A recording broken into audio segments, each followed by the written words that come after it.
We have made many videos about how you can build hype, how you can work to try and get an audience, but there's one thing that gets overlooked a lot, and I don't think I've seen many other people talk about this either. It's all well and good trying to build an audience, but how do you maintain hype and how do you keep that ball rolling?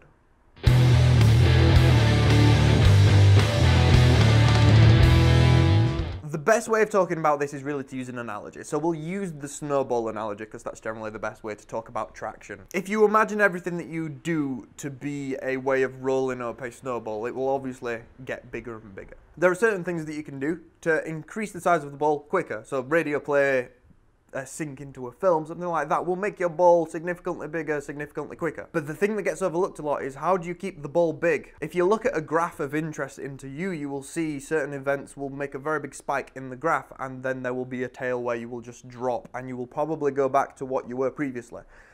You'll see this with YouTube videos where you've got certain things that have gone viral and then within weeks are just getting the same amount of views that they would have got if they never went viral at all. And as an artist, you really don't want that to happen. You don't want to have a big spike in interest and then very quickly die off and just kind of be a one-hit wonder and just have something where, oh, we might have been famous, but we kind of just dropped the ball a bit here. How do we solve that? And there are loads of things that you can do to make sure that you are keeping this ball growing. And really all of the solutions for this are the same thing. Make sure you are always doing things. Let's give an example. Let's say that you are releasing a single and an EP in the same year. Early in the year, you're going to do the single. So maybe February, March time, you're going to release the single. Later on in the year, November time, you're going to release the EP. If you just did those two things in your graph of interest, you would see single, EP. And there's a very big spike of interest on the single, and there's a very big spike of interest on the EP, which is fantastic. That's what you want. But you also don't want the drop after the spike to be so significant. The way you do that is by having extra content. That could be music videos that you don't post before the EP or don't post on the EP, you post after the EP. That could be songs that you haven't featured yet, songs that you might consider B-sides that are still good enough to make it onto the EP. Those songs can have music videos and you can make them and release them after the EP comes out. You could have also done an interesting branding campaign where you're doing these cool little photos and maybe you work with a photographer who's doing some really cool stuff. Don't post all of them before the EP as a build-up to create hype. Make sure that you're keeping some of them so that after the EP, you're posting them too so that you keep the momentum going, so that people are interested and, oh my god, that EP is amazing. You need to be reminding them that you exist and our EP exists. Having those kind of photos and videos and extra content that you can post out on social media will make sure that you are staying in the feeds of the people that in theory already like your content. This doesn't just apply to if you have a big spike, how do you keep the ball from not just dying on the grass? We should probably drop the analogy. This can also apply to if you have absolutely nothing going on whatsoever. So if you have this big single release in March, which creates a nice spike, and you have the EP release in November, which creates a spike, in July, you pretty much have nothing going on. You need stuff to be going on in that time, especially in the age of social media that we are currently in. You need stuff to be going on. You could definitely fill this time with gigs and festivals, but also all of the content that I mentioned earlier that you could use on the back end of a release.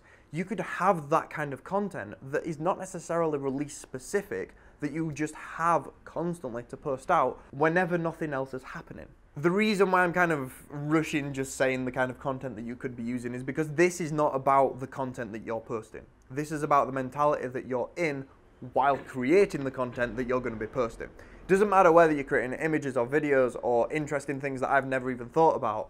It's about you trying to make a constant stream of, I'm going to hate to say this word, but content for you to post on your social media to make sure that that ball is constantly rolling and is constantly getting bigger and bigger and bigger. Yes, there's going to be certain events throughout the year that are going to make that ball bigger quicker, but you need to make sure that the ball is always rolling because otherwise the ball's going to start to deteriorate and it's going to start to melt. And that's kind of it. That's kind of all I really wanted to talk about today, but I think this is really, really important because no one really talks about it. It's not a glamorous subject to just be like, oh, you need to be posting stuff all the time. But there's always videos or blogs or whatever going about how to effectively use social media, and one of the things is always, oh, you need to be posting about 3 times a week, 4 times a week. But that doesn't really embrace the mentality that you need to be in to achieve that, because yeah, you could just post statuses about the new music that you're listening to, but that's not the thing that's going to create intrigue into you as an artist, and that is the stuff that you actually need to be posting. So you need to be in the mindset of constant content creation, or at least batches of content creation, so that throughout a year when maybe nothing is going on, you still have things to post and you still have things that will generate interest in you as an artist. Because remember, you already have songs out there. You already have stuff on Spotify or on iTunes, on YouTube, whatever. So you might not have anything going on in July, but you still have things to be promoting. So create things, make sure that you have cool content going out, and use that time to promote the things that you already have. I hope that was helpful. This video is one of a few kind of styles that me and Joe are going to test out doing at some point, where we just kind of just spurt some knowledge rather than doing a specific like scripted video. If you want to see more videos from this series, by all means click on this side of the screen, and if you want to see our best of playlist, click on that side of the screen. Next week we should be finishing up the songs that we started writing a few weeks back, so hopefully. Right, we will see you next week.